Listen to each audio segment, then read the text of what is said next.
Market में जो new trader आते हैं उनको हमेशा क्वेश्चन पड़ता है हम रेजिस्टेंस और सपोर्ट कैसे पहचानें। वो रेजिस्टेंस और सपोर्ट हमको मालूम पड़ा तो मार्केट में हम अच्छी तरह से ट्रेडिंग कर सकते हैं। और आपको भी मालूम रहेगा कि रेजिस्टेंस और सपोर्ट ब्रेक होने के बाद अच्छा हमको अप मूव या डाउन मूव मिल सकता है। तो हम कौन से इंडिकेटर का यूज़ करेंगे, तो उसके लिए हम मूविंग एवरेज का यूज़ करेंगे। तो मूविंग एवरेज हम लगा के कि कौन सा मूविंग एवरेज लगेगा, सिंपल, एक्सपोनेंशियल, वेटेज, ये बहुत से मूविंग एवरेज मार्केट में अवेलेबल है। तो हम दो मूविंग एवरेज के ऊपर फोकस करेंगे, सिंपल और एक्सपोनेंशियल। तो उसका मैं डिटेल में कैलकुलेशन आपको बताऊंगा। चार्ट पे भी हम देखेंगे कि चार्ट में भी कैसे अप्लाई कर सकते हैं कि अच्छा टारगेट मिल सकता है हमको। हम रजिस्टर और सपोर्ट भी उसमें निकाल सकते हैं और वो ब्रेक होने के बाद कितना टारगेट हमको मिलता है उसके बारे में हम डिटेल में डिस्कस करेंगे। तो हमारा एक लर्निंग पार्ट इंप्रूवमेंट हो जाएगा और आपको लॉजिक के साथ में आपको ये समझाने वाला वो कैलकुलेशन वगैरह। तो एंड तक वीडियो देखेंगे तो आपके लर्निंग पॉइंट में और आपके साइकोलॉजी में डेफिनेटली कुछ ना कुछ पॉइंट ऐड होगा और आप डिफरेंट वे से मार्केट को देखना चालू करेंगे। तो उसके लिए हम क्या करेंगे, चार्ट में हम बैंक निफ्टी के चार्ट में और एक स्टॉक के चार्ट में हम मूविंग एवरेज अप्लाई करेंगे और हमको कहाँ पे सपोर्ट, रेजिस्टेंस और ब्रेक होने के बाद हमको कितना चांसेस है, कितने बड़े टारगेट मिलते हैं, तो वो भी हम डिटेल में देखेंगे। तो हम फर्स्ट बैंक निफ्टी का चार्ट लेंगे और इसका कैलकुलेशन में बोलता हूँ दोस्तों कि कैलकुलेशन में क्या है कि मूविंग एवरेज, हम सिंपल मूविंग एवरेज का यहाँ पे मैंने फॉर्मूला डाला है, मैं डिस्क्रिप्शन बॉक्स में भी एक एक्सेल शीट आपको दे दूंगा, तो जाकर वहाँ से आप डाउनलोड करके आप भी लर्न कर सकते हो उसको कैसे हमने वो मूविंग एवरेज के कैलकुलेशन रहते हैं। तो 5 वो सिंपल मूविंग एवरेज में क्या होता है दोस्तों कि जो क्लोजिंग प्राइस है, मतलब किसी स्टॉक की जो क्लोजिंग प्राइस है, वो क्लोजिंग प्राइस का कैलकुलेशन लेके उसको जितना हम पीरियड रखेंगे 20, 5 मूविंग एवरेज, 10 मूविंग एवरेज, 15, 100, 200, तो उसका कैलकुलेशन करके जो एवरेज फिगर आती है तो उसको हम मूविंग एवरेज कहते हैं। तो इसलिए वो सिंपल मूविंग एवरेज रहता है। और आप एक्सपोनेंशियल मूविंग एवरेज में देखेंगे तो उसको जो लास्ट प्राइस है उसको एडवांटेज वेटेज दिया जाता है। तो उसका कैलकुलेशन मतलब सिंपल मूविंग एवरेज और एक्सपोनेंशियल मूविंग एवरेज में थोड़ा सा डिफरेंस है। तो ज़्यादा से ज़्यादा बड़े प्लेयर भी मुझे जो प्रोफेशनल प्लेयर है, ट्रेडर है, तो एक्सपोनेंशियल मूविंग एवरेज अप्लाई करते हैं, उसका भी मैं आपको दिखाने वाला हूँ चार्ट में भी। तो ये कैलकुलेशन आप एक्सेल शीट में डाउनलोड करके अच्छी तरह से समझ सकते हैं कि कैसे ये कैलकुलेट हो जाते हैं मूविंग एवरेज। तो आपको क्लियरली आइडिया जाएगी मेरे तरफ से मैं जितना एक्सप्लेन किया है आपको कि सिंपल के लिए आप जो क्लोजिंग प्राइस है, प्राइस जो स्टॉक की जो क्लोजिंग प्राइस है उसका कैलकुलेट करके आपने जितना पीरियड डाला है वो कैलकुलेट करके उसका एवरेज आता है, तो सिंपल मूविंग एवरेज होता है। और एक्सपोनेंशियल मूविंग एवरेज में आपकी जो लास्ट प्राइस है उसको वेटेज दिया जाता है। तो उसको कैलकुलेशन में भी आपको मैंने दिखाया, ये पूरा आप डाउनलोड करके और रीड कर सकते हैं। अभी चार्ट में देखेंगे हम इसको अप्लाई किसे किया जाता है, तो आपको पूरा इसका व्यू मालूम पड़ेगा। तो चार्ट में हम स्टडी में जाके यहाँ पे मूविंग एवरेज टाइप करेंगे, मूविंग एवरेज। तो मूविंग एवरेज में हम 20, 50, 100 और 200 ये 4 मूविंग एवरेज हम लेंगे और उसको हम एक्सपोनेंशियल मूविंग एवरेज में क्लिक करेंगे और अप्लाई करेंगे। तो हम पहले 20 मूविंग एवरेज, यहाँ पे सिंपल है, यहाँ पे आप एक्सपोनेंशियल कर सकते हो और एक कलर में हम चेंज करेंगे, हर एक का कलर चेंज करेंगे, सेम रहेगा तो हमको कन्फ्यूजन हो जाएगा कि हम कौन सा मूविंग है। 20 के लिए हमने ये कलर लिया है, बाद में हम अगेंस्ट 50 इसको कलर हम लेंगे रेड, यही रखते हैं। बाद में हम स्टडी में जाकर 100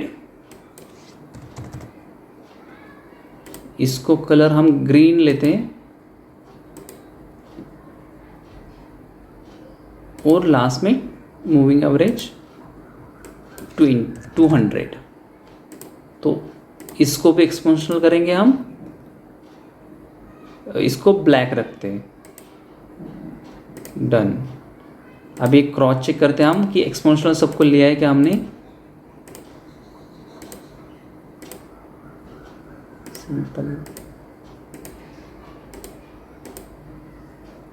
ओके दोस्तों, ये सब मूविंग एवरेज हमने अप्लाई किए चार्ट में और इसका हम बैक टेस्टिंग करेंगे कि मूविंग एवरेज से कैसे टारगेट, और मैं क्यों बोल रहा हूँ कि रेजिस्टेंस और सपोर्ट अच्छी तरह से हमको मिलते हैं यहाँ पे अप्लाई करके, तो वो भी हम देखेंगे कि कैसे रेजिस्टेंस और सपोर्ट मिलते हैं। अभी एक कल कल का बैंक निफ्टी का चार्ट भी हम देखेंगे कि कल के चार्ट में आप देख सकते हो ये पूरे मूविंग एवरेज ब्रेक हुए, ब्रेक होने के बाद अच्छा टारगेट मिला। जब भी आप पहले भी दिखाऊंगा 200 मूविंग एवरेज ब्रेक हुआ तो उसके बाद में नीचे तक 50 मूविंग एवरेज तक हमारा फर्स्ट टारगेट, उसके बाद में वो ब्रेक होने के बाद 100 और 200 आप पीछे में भी जाएंगे तो ये देखो यहाँ पे 200 मूविंग एवरेज पे मार्केट ने रेजिस्टेंस लिया है। यहाँ पे भी आप क्लियरली देख सकते हो जब भी मार्केट 20 मूविंग एवरेज के यहाँ आता है तो मार्केट एक वापस एक बाउंस ले रहा है। तो उसका इंपॉर्टेंट देखो सब दोस्तों, बार बार एक टाइम नहीं, इसलिए इतना इंपॉर्टेंट है दोस्तों ये, क्योंकि जो अपनी सबकी प्राइस है वो 20 मतलब 20 एमा तक मार्केट बाउंस ले रहा है, तो अच्छी तरह से हम वहाँ से प्ले कर सकते हैं बार बार वो ब्रेक होने के बाद पूरा। तो जब भी कभी 20 मूविंग एवरेज ब्रेक हुआ तो 50 मूविंग एवरेज तक टारगेट, और 50 मूविंग एवरेज ब्रेक हुआ तो 100 मूविंग एवरेज तक हम टारगेट रख सकते हैं। और यहाँ पे भी देख सकते हो 20 मूविंग एवरेज रेजिस्टेंस का काम कर रहा था। अभी पीछे भी हम जाएंगे तो आप यहाँ पे भी क्लियर देख सकते हो कि 20 मूविंग एवरेज पे बार बार मार्केट सपोर्ट ले रहा था।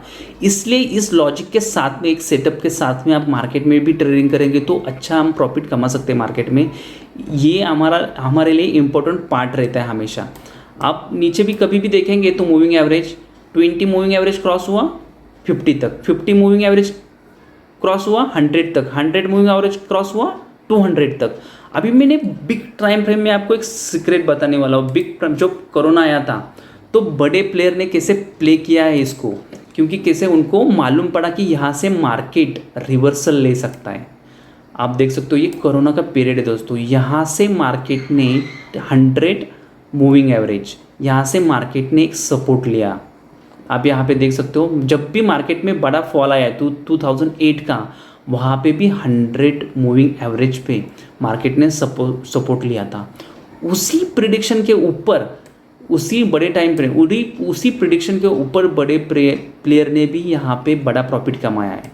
क्योंकि कुछ भी मार्केट में बड़ा होता है तो बैक टेस्टिंग एक इम्पोर्टेंट पार्ट रहती है हमारे लाइफ में।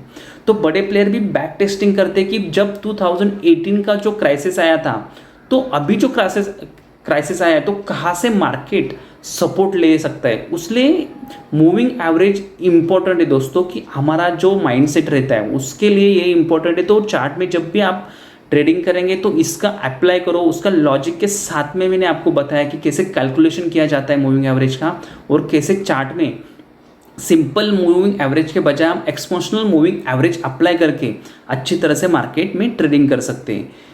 अभी यहाँ पे भी देख सकते हो आप पूरी टाइम फ्रेम में कि यहाँ पे 20 मूविंग एवरेज पे मार्केट सपोर्ट ले रहा था। कहाँ पे भी देख सकते हो आप बड़ी टाइम फ्रेम में भी। तो हम ये लेवल मार्क करके रख सकते हैं कि जब भी बड़ा फॉल आता है, थोड़ा बहुत फॉल आता है, तो मार्केट यहाँ से सपोर्ट ले सकता है। और ये ब्रेक होने के बाद 50, बाद में 100, उसी तरह से मार्केट में ट्रेडिंग की जाती है दोस्तों। इसलिए हम हर ग्रीन कैंडल और रेड कैंडल में ट्रेडिंग करना अवॉइड कर सकते हैं। अभी चार्ट में, रिलायंस का चार्ट में हम अप्लाई करेंगे इस मूविंग एवरेज का, तो भी हमको अच्छा एक व्यू मिलेगा कि स्टॉक में भी ये मूविंग एवरेज कैसे अप्लाई करके भी स्टॉक में भी अच्छा हम प्रॉफिट कमा सकते हैं। हम 50 मूविंग एवरेज के लिए ग्रीन लेंगे, यहाँ पे एक्सपोनेंशियल करेंगे, बाद में हम 5 मिनट टाइम फ्रेम, वापस यहाँ पे हम 100,